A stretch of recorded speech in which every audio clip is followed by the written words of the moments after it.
जबलपुर में स्कूली पुस्तक विक्रेताओं द्वारा फर्जी ISBN वाली किताबों को बेचे जाने की सूचना मिलने के बाद जिला प्रशासन ने बड़ी कार्यवाही की है। जिला कलेक्टर ने अभिभावकों को सस्ते दामों पर बच्चों की स्कूली पुस्तकें खरीदने के लिए गोल बाजार में बुक फेयर का आयोजन किया है। इस बुक फेयर में अभिभावक कम दामों पर बच्चों की किताबें खरीद सकेंगे। प्रदेश में इस तरह की पहल पहली बार हो रही है। जिला कलेक्टर दीपक सक्सेना ने बताया कि ये पहल हर साल हो, इसके लिए अभिभावकों को भी जागरूक होना होगा। इस तरह के बुक फेयर में सस्ते दामों में किताबें मिलने से पुस्तक विक्रेताओं की मोनोपोली टूटेगी। इंडिया आज तक के लिए जबलपुर से वाजिद खान की रिपोर्ट। पुस्तक मिलेगा क्या मकसद था, और ऐसा नहीं लगता कि बहुत लेट हो गए हैं? हाँ बिल्कुल आप सही कह रहे हैं कि बिल्कुल लगता है कि थोड़ा सा लेट हो गए हैं। बहुत तो नहीं हुए हैं, थोड़ा सा लेट हो गए हैं। मध्य प्रदेश में इतने सारे ज़िले हैं, जबलपुर पहला ज़िला है जिसने इस तरह का इनिशिएटिव लिया है और मुझे लगता है कि लर्निंग्स के लिए अच्छा है। लेट हम जरूर हुए हैं पर शुरुआत के लिए अच्छा है। अगले साल के लिए इसकी जो लर्निंग्स रहेंगी वो हमारे बड़े काम आएंगे। सर आप रहेंगे तो ये करवाएंगे, कल के लिए कोई दूसरा कलेक्टर कोई नहीं? देखिए मैं देखिए एक बात आपको कहता हूँ कि कोई भी सिस्टम जो होता है वो व्यक्ति परख नहीं होता, व्यवस्थाजनक होता है। इसीलिए आज जब आपने बात देखा होगा, मैंने अभिभावकों के साथ बात की थी तो ये बात मैंने उनको प्रमुखता से रखी कि अगले साल जैसे ही दिवाली आती है और नया साल ख़त्म होता है उसके पहले आप ये सुनिश्चित करिए कि सर ये उनका हक है। तो यदि लोग चाहेंगे तो व्यवस्था जरूर। सर आपने कदम उठाया, ये शिक्षा अधिकारी या शिक्षा विभाग से उठा सकता था उतना नहीं। देखिए मैं एक चीज़ आपको बताता हूँ कि ये जब भी इस तरह की व्यवस्थाएँ बिगड़ती हैं एक अकेले व्यक्ति के बस का नहीं रहता, पूरे सिस्टम को उसके साथ खड़ा होना पड़ता है। और साथ साथ सबसे इम्पोर्टेंट जो चीज़ है वो ये है कि जनता को साथ में खड़ा होना पड़ता है, पॉलिटिकल विल लेके आना पड़ती है। ये आप जानते हैं कि इस व्यवस्था को सुधारने का जो बीड़ा उठा है वो पॉलिटिकल विल के माध्यम से उठा है।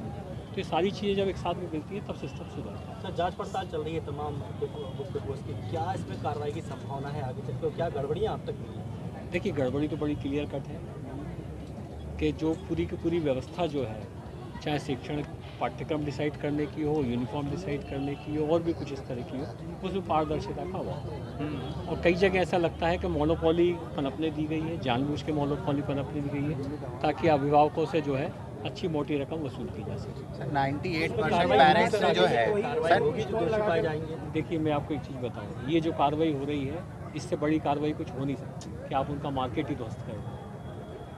तो ये वाली कार्रवाई तो हम कर ही रहे हैं।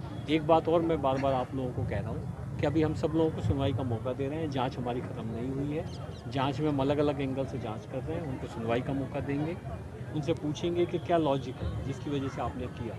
यदि लॉजिक नहीं है, कोई साठगांठ निकलती है, कोई आपराधिक षड्यंत्र निकलता है जिसके माध्यम से अभिभावकों को लूटा गया या ठगा गया, तो जाहिर है कि जिन धाराओं में अपराध हुआ है उन धाराओं में कार्रवाई होगी। सर ऑलमोस्ट पेरेंट्स ने जो है वो किताबें खरीद ली हैं, समर वेकेशन लगने वाला है 2-4 दिनों में स्कूलों का, ऐसे में इस मेले का औचित्य क्या रह जाता है?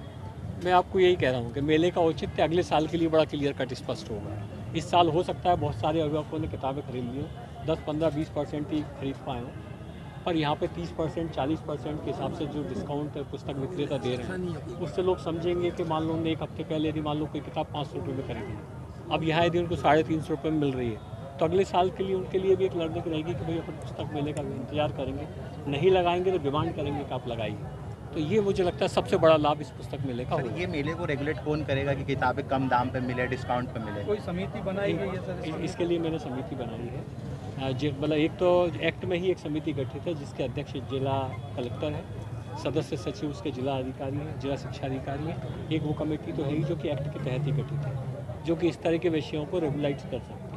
इसके साथ साथ हमने जो स्कूल हैं उन स्कूलों के माध्यम से भी एक कमेटी गठित की ताकि वो एक अनुशासन जो है वो डेवलप करे खुद के बीच में, ताकि कोई स्कूल वाला यदि गलत जा रहा है तो उसको कंट्रोल कर सके। उस समिति के माध्यम से कुछ रेगुलेशन करेंगे, कुछ हमारी कमेटी रेगुलेशन करेगी, कुछ अभिभावकों का रहेगा और कुछ मार्केट का होगा। सर इस मेले में बुक बैंक का भी आयोजन किया गया, उसका मुख्य उद्देश्य क्या है? मुख्य उद्देश्य ये है कि अभी तक जो किताबें पुरानी हो जाती हैं, देखिए हर साल आप जो है सिलेबस चेंज करते हैं, पुरानी किताबें किसी काम में नहीं आती। हम जब पढ़े थे तो हमारे बड़े भैया की जो किताबें थी उन सब में पढ़ा था, मेरे छोटे लोग पढ़े किताबें, यही चलता रहता था, सालों तक पाठ्यक्रम चेंज नहीं होता था। ऐसी व्यवस्थाएं होनी चाहिए। जो गरीब बच्चे हैं जिनको मुश्किल है उसको करने की, जो लोग पुस्तकें दान करते हैं उन पुस्तकों से उनका काम चलना चाहिए। तो ये बुक बैंक हम बना रहे हैं, इसमें जो मुझे लगता है बहुत बड़ी संख्या में किताबें इकट्ठा होंगी और हम इन किताबों की छानबीन कराएंगे और कोशिश करेंगे कि इन किताबों को यदि वो सारी अर्हताएँ पूरी करती हैं तो इनको सिलेबस में भी शामिल रखा जाए।